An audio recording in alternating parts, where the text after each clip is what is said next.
Mga bagay na hindi mo dapat sinasabi sa anak mo. Una, hindi ka kasi nag-iisip. Pag narinig mo ang mga katagang ito tiyak na may insulto ka. Ano na lang kaya kung marinig mismo ng anak mo galing sa'yo na magulang niya? Hindi masamang disiplinahin ang anak subalit bilang magulang disiplinahin mo siya sa mabuting paraan. Na hindi nakakasakit at hindi mag-iiwan sa kanya ng di magandang alaala. Pangalawa, gayahin mo ang kapatid mo o kaya, dapat maging katulad ka ng iyong kapatid. Kahit kailan wag mong pagkumparahin ang mga anak mo. Alalahanin mong isinilang sila na may magkaibang katangian.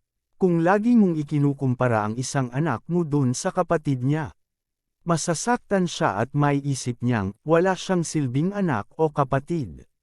Dito na mabubuo ang galit sa dibdib niya para sa kanyang mga kapatid. At maaari ring taliwas sa inaasahan mo ang gagawin niya dahil hindi niya gusto ang ginagawa mong pagkukumpara sa kanya doon sa mga kapatid niya. Pangatlo, ako na lang dahil hindi mo kaya ito.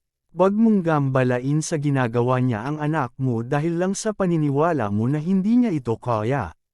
Kung gusto mong matuto siya, hayaan mo siyang gawin ang mga bagay na gusto niyang gawin. Nang sa ganun maasa ang kanyang kaalaman at kasanayan. Kung palagi mong sinasabi na hindi niya kayang gawin ang isang bagay, may isip niya na wala siyang kakayahang gawin yun ng tama. At dahil dun matatakot na siyang gawin ang mga bagay-bagay dahil takot siyang magkamali at maisip niyang baka ma-disappoint ka. Iwasan mong gawin ito, sa halip encourage mo siya upang matuto. Pang-apat, hindi kita gustong maging anak.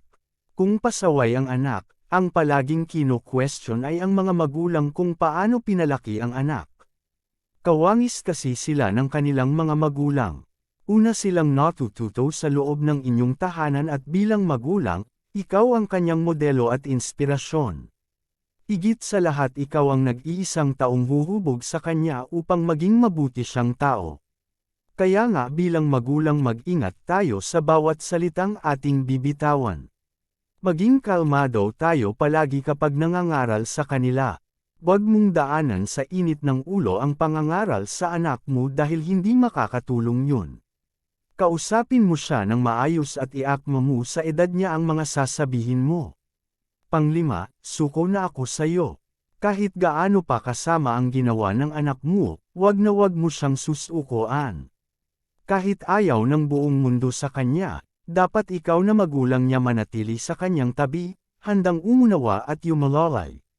Hindi ka dapat mawalan ng pag-asa na mapapabuti pa siya dahil kung susuko ka na magulang niya.